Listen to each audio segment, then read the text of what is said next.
7. Our star guest announcer is Rob Beckett. We go undercover on Ryland in a ridiculous Eurovision special. There's the latest instalment of Murder at Bigwig Manor. And Busted are here for the end of the show. We will see you for all that and lots more live tonight at 7 o'clock. See you then. Taking a look at the latest stories where you are now.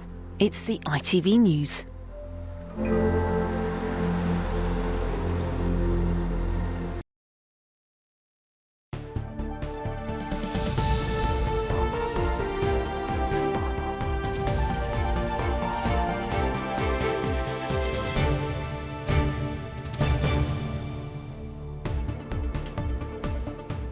Good evening.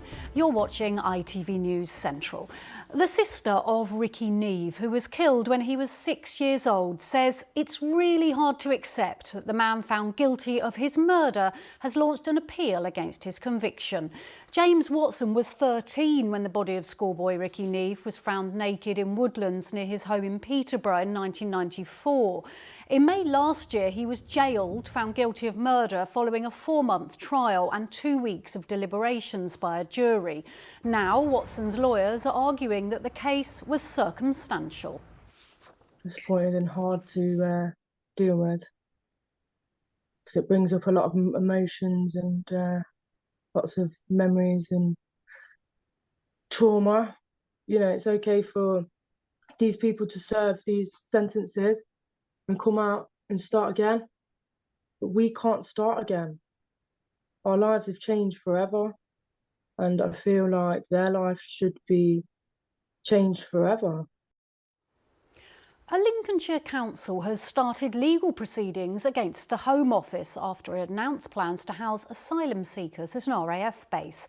The Minister for Immigration said the site at Scampton could be used for asylum accommodation. However, West Lindsey District Council doesn't believe the site is appropriate. The authority has submitted a letter of action to the Home Office and they have until Thursday to respond. Otherwise, the issue, they say, will be taken further. The MP for South Leicestershire has met with the Secretary of State for Justice to discuss the case of convicted killer Colin Pitchfork ahead of his parole hearing scheduled for April. In 1983, Pitchfork murdered 15-year-old Linda Mann in Narborough, Leicester, and 3 years later went on to murder Dawn Ashworth, also 15. Alberto Costa said the Justice Secretary has given him absolute assurance the government will make the strongest case to the parole board in opposing his release. It's 4 months since Nottingham Castle closed its doors after the trust running it went into liquidation.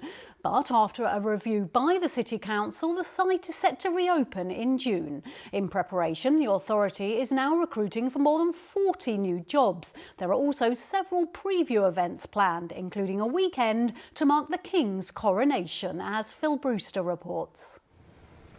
Today, the gates at Nottingham Castle remain firmly shut.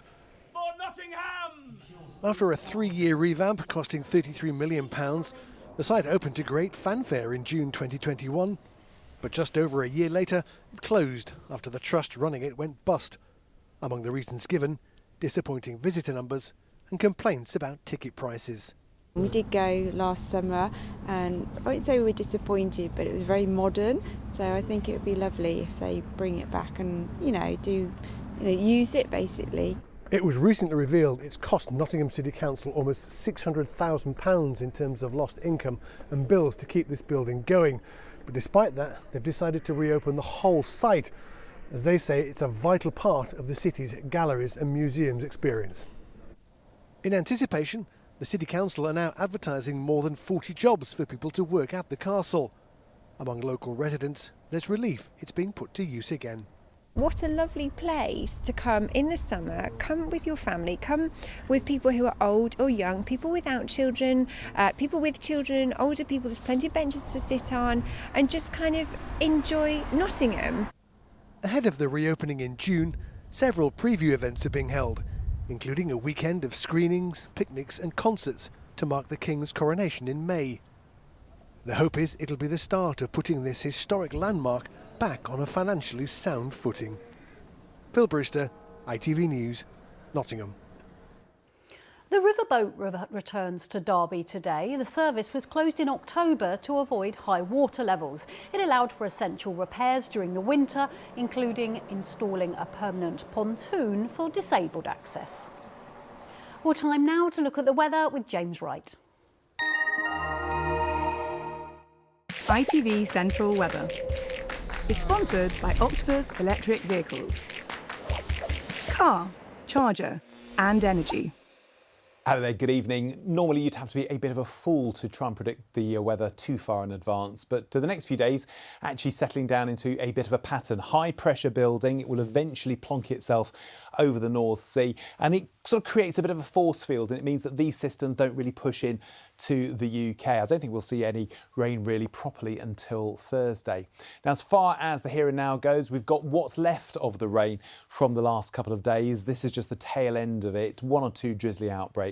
Through the overnight period, that starts to push away a little bit further to the south and west. We start to see a few breaks in the clouds. Enough cloud overnight, though, to stop things getting too chilly, down to around 4 or 5 Celsius. We've got a bit of a northerly flow of air through tomorrow. That actually helps in a way because we'll see more in the way of sunshine breaking out as we head into the afternoon. Stay in the sunshine, it will actually feel very nice. The sun's got a little bit of power behind it, but of course it's coming from a cool direction. So 9 or 10 Celsius is actually slightly down on where we'd expect at this time of year, but it will make up for it with that spring sunshine. As far as what happens next, well, Monday, actually a bit of a chilly start to the day. Could be a proper frost, but then we'll start to see the temperatures picking up as the sunshine breaks out. Might see a little bit of fair weather clouds, but sunny spells none the least. As far as Tuesday goes, kind of a repeat performance, might even get an extra degree on temperatures. But I think we'll start to pull in a little bit of cloud in from the North Sea, and that just spread a little bit further westward. So probably a bit more in the way of clouds. And then it looks as though we'll see again a sunny start on Wednesday. ITV Central Weather is sponsored by Octopus Electric Vehicles. That's it. We'll be back tomorrow at 6:45 in the evening. But for now, enjoy the rest of your Saturday. Bye-bye.